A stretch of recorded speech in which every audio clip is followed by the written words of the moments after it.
Hi, this is Chief Education Officer Bill Olsen, and I welcome you to my first cable program of the 2023-2024 school year.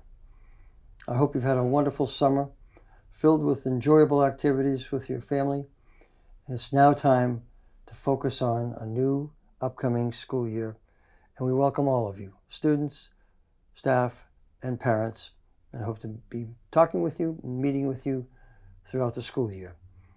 Today's program will focus on the importance of school bus safety and safety practices on behalf of our students and some of the safety features about school buses, because transportation to and from school on a school bus is the safest way for children to arrive at school and to arrive back home in the afternoon. I'm pleased to have with me today Michelle Bancroft, who is the Operations Manager of Student Transportation of America, a wonderful, wonderful contractor that we use in Merrimack. They have been very, very helpful to us, very cooperative, and couldn't ask for a better company to transport our students. Michelle, and welcome to the program. Well, thank you very much. I enjoy helping all the families. Well, I've seen a lot in my 54 years in school administration in terms of the good and the bad with school transportation. But I have to say that it's all good when we deal with STA, because you've been a great, great bus contractor to work with. And I know very safety conscious and safety oriented, and that bodes well for our students. And I'm going to have you explain to our viewers a little bit about some of the safety features and some of the important aspects of children waiting for buses outside of the school bus. And then we'll kind of shift our conversation to talk about some of the safety features inside a school bus. I know we've talked occasionally about when a child leaves their home in the morning and comes to get on a school bus to come to school. What is your recommendation for where they should stand, how far they should stand off the street? Because I know I see, as I drive around, children who are both 10, 15 feet off the road, but I see some that are always dancing around, the edge of the road. And so what do you recommend to parents? Sure. First off, we prefer a parent or adult being out with the students no matter the age, because that's really helpful in keeping them, not playing in the streets and keeping them ready for the bus. Mm-hmm. They should be bus ready, which means their backpacks are on, they've said their goodbyes, and they're all ready to board that bus. And be at least 5 giant steps away from the edge of the curb or where the meeting place is. This helps keep them away from any motorists that aren't paying attention and keeps them safe and ready to board. Good. It's interesting because I always, over the years, have told principals, expect the buses to be a little bit late, certainly on the first day of school, because of the hugs, the kisses, the photographs, particularly of those children for whom this is their first school experience. So mm-hmm. That's very understandable. But we want children, as you said, to stay at least 5 giant steps off the road, off mm-hmm. the street, to be safe. Yeah. You never know when a car will spin out of control in some way, shape, or form, and we don't want any accidents to happen even before the school bus arrives. Well, and as you know, it happens rarely, but there are times when a car will pass a school bus from behind and go on the right side of a bus. So those students may be, mm-hmm. just, right on the edge of their driveway. They need to allow that space for those people not paying attention so that they're safe where they need to be away from the bus. Yeah, very important points. I know that we've talked about also, for many years, there has been reference to a 10-foot danger zone around a school bus. What's the reason for that? Add line of sight from the driver. Mm-hmm. We have as many mirrors as we can have around the bus to help us see on the sides, the front. Visibility in the rear is obviously not very well. Those areas are really the most dangerous place for a child to be. We talk about, sometimes when we talk about school bus safety, We talk about sometimes something will fall either out of a backpack or fall out of a child's hands and begin to roll toward mostly the side of the bus or under the side of the bus. And we don't ever want a child to try to retrieve something. And I know you talk to your drivers about that all the time also. What's your recommendation on that? If something falls out of a child's hand, like a ball or anything, any other object, and starts to roll toward the bus and under the bus? A student should never, ever go back to the bus. They shouldn't touch the bus. They shouldn't approach the bus. They should either have an adult with them, get the driver's attention, or it's not that valuable. You are, wait for the bus to pass and have an adult help you. Mm-hmm. That's always been a very dangerous situation that we always encourage families to talk with their children about. And do not ever try to retrieve something that has fallen toward or under a school bus. Tell me about the origin, Michelle, of the crossing arm that is in the front, on the front bumper, mounted on the front bumper of every bus, and protrudes out when the bus is stopped. I'm not sure how many feet. Is it eight about feet, 10 6 feet? feet, Okay. yeah. What is the purpose of that? So that increases the line of sight for the driver. It encourages the students to go past the gate before the driver gives their thumbs up for the children to cross. Now, even when the driver either waves to them or gives them the thumbs up to cross, a child should always, at the edge of the bus, before they cross the street, should always, always, always look both ways. And I would encourage all of our parents to please make sure that your child, even with the crossing arm extended out in front of the bus, and that child is trying to cross the road, please make sure they look both ways, because every year there are an increasing number of drivers who ignore the stop sign and the flashing stop sign that is out on the driver's side of the bus, and they drive through that stop sign. And we don't want any emergency situations and any tragedies. And I know, correct me if I'm wrong, I believe the buses have cameras that can record a license plate number of any car that does drive past the bus with that. So we have a large number of buses that do have that. Those are all mostly on DW and the high traffic areas, Wire Road and things like that. Some of the buses do not, just because we have to work it in the budget slowly to add them. Some areas, they're back roads. There's small areas where we don't see a lot of that. Hopefully it's your neighbors and friends that know that your kids are out there and are going slow. But the high traffic areas where people unfortunately are speeding, doing 15 to 30 or things like that, those are the areas where we really want to make sure that we can capture it. Spreading the word about stopping for school buses is so huge, though, because even if you have the plate on camera, if there's a tragedy, it's happening after the fact. And we really want to make sure that we, do as much as we can to stop that before it occurs. Yeah. Well, here's where I have to thank the drivers of your company, because I always consider them to be some of the unsung heroes in terms of school operations, even though they're not direct employees of the Merrimack School District. To a parent and to a child, each morning they represent in some way, shape, or form the Merrimack School District, and they've been wonderful in working with the children in addressing behavioral issues on the school buses, but they've been also very responsible in providing us with thousands and thousands of miles of safe transportation to and from school. And we understand there'll always be a bumper thumper here and there, but you've got an excellent track record of safety. So we've talked a little bit about outside of the bus. Let's board the bus and let's talk about some of the safety features. I know for many, many years I've been researching school bus safety matters, and we'll talk about in a minute the issue of seatbelts versus no seatbelts. But let's talk about the idea of compartmentalization. That is the height of the seat, the spacing of the seat, and the padding of the seat. Those are designed in a specific manner. Is that correct? That's correct. That's to help in case there ever was an impact, to make sure that the student goes very little distance and is kept as safe as possible with the padding and how they're seated.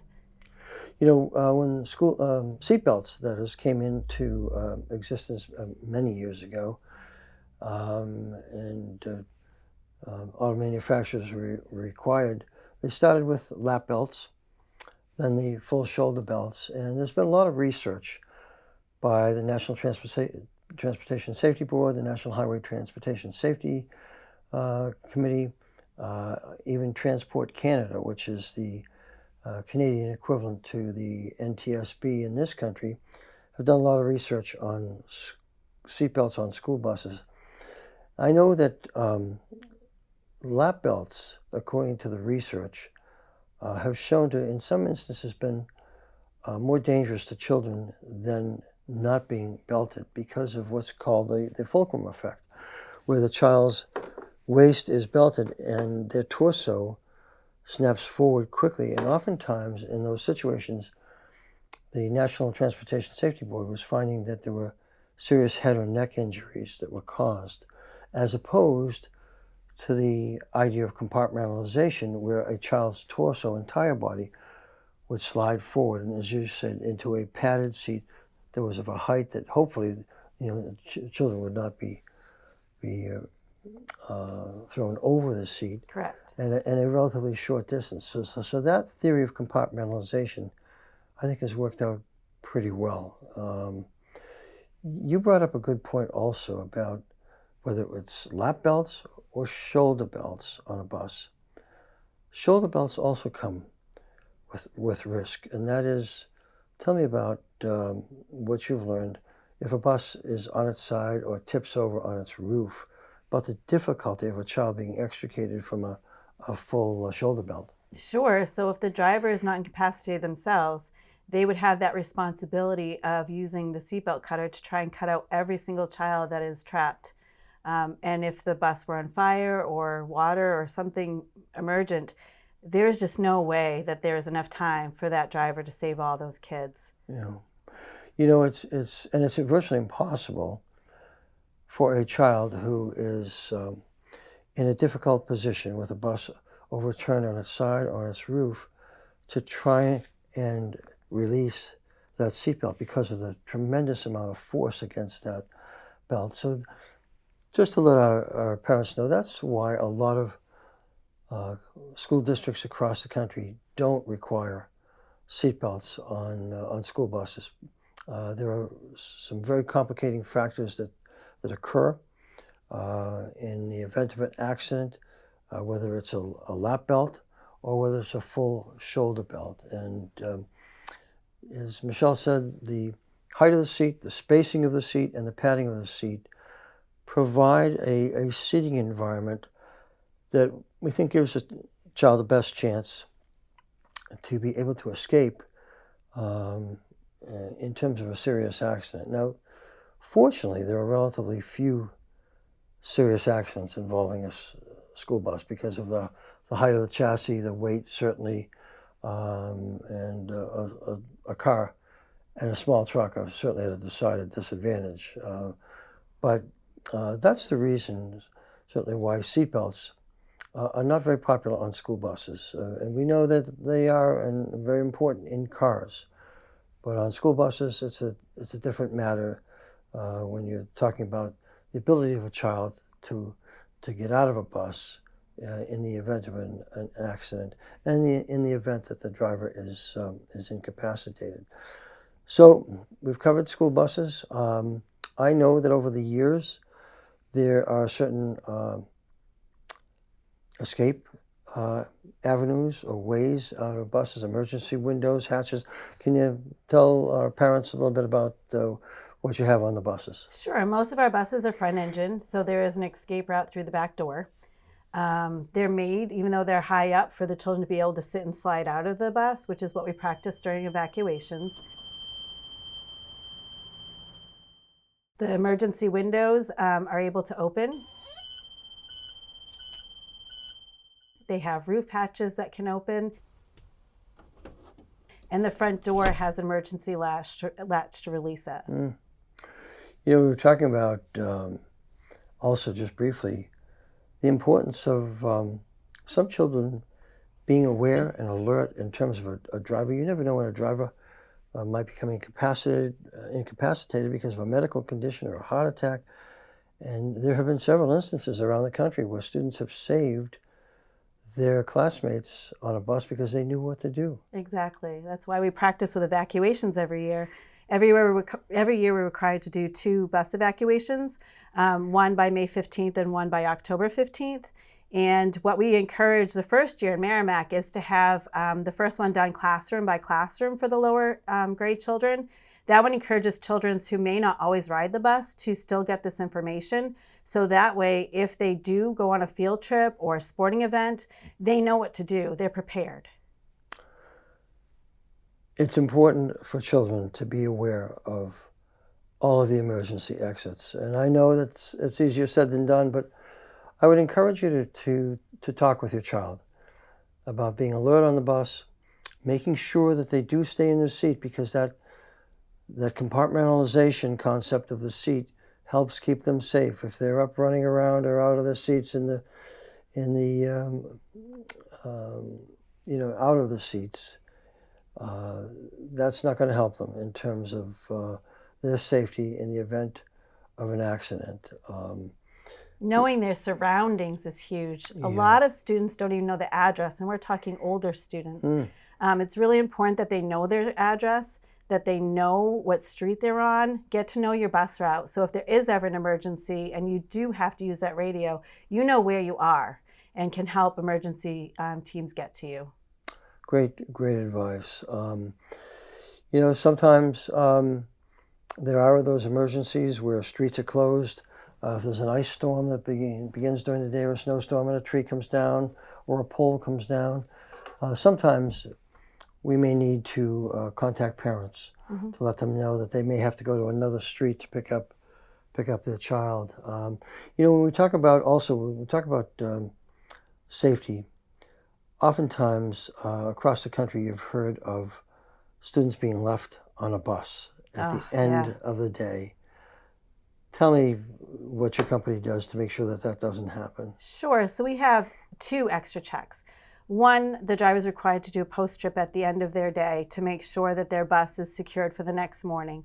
While they're doing that, there's a button in the back of the bus. So they have to check seat by seat, go to the back of the bus, push the button, look under the seats as they go back. Sometimes while doing their post trip, they can look out, through the back door. If that button is not pushed, a horn will blow and alert everybody that that person did not do their job properly. The other thing we do is we have a second check system with STA. This means that we send out another crew of people and they personally go and check all the buses at the end of each tier, or I should say at the end of each shift.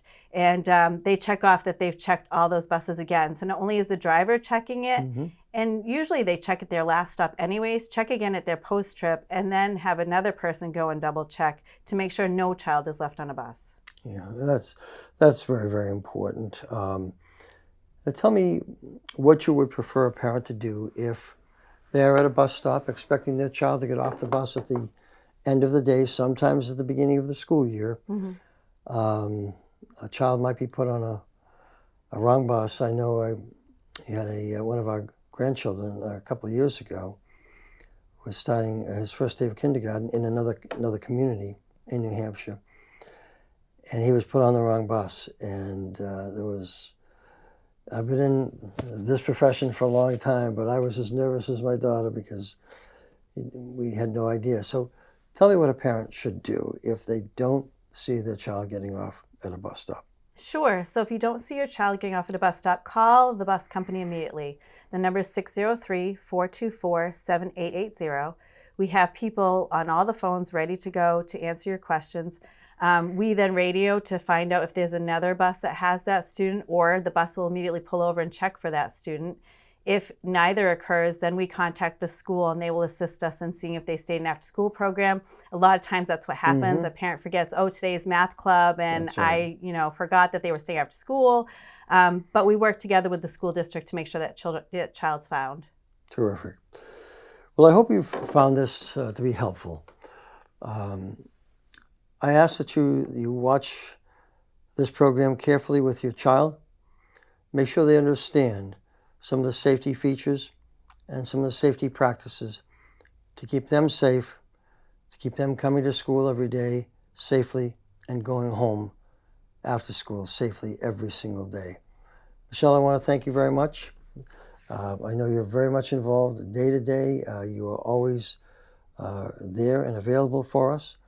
And so I thank you for being on the program. And if you have any questions, either give my office a call about school bus transportation, or I'm sure Michelle would be glad to receive your call and answer your questions. So this is Bill Olsen, and with Michelle Bancroft from STA Transportation. Thank you very much for watching, and look forward to seeing you next time. The ride home should be safe for everyone, including Merrimack students that ride the school bus. But when the rules of the road aren't obeyed, something as simple as a child getting off the bus becomes incredibly dangerous. Unfortunately, this has become a common issue in our community.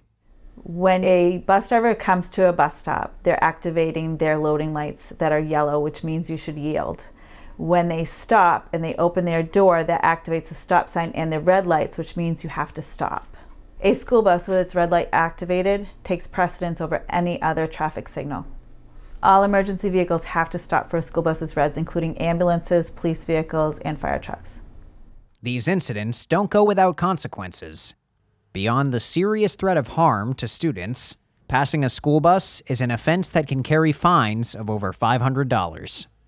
The buses are also equipped with cameras to help capture incidents. All we need is the description of the vehicle and the license plate to turn into the police department so that they can issue a ticket. Just know that if you pass a school bus, you're breaking the law. There will be a ticket, a fine, and if a child is injured, you could go to jail. Nobody wants to be stuck behind a bus.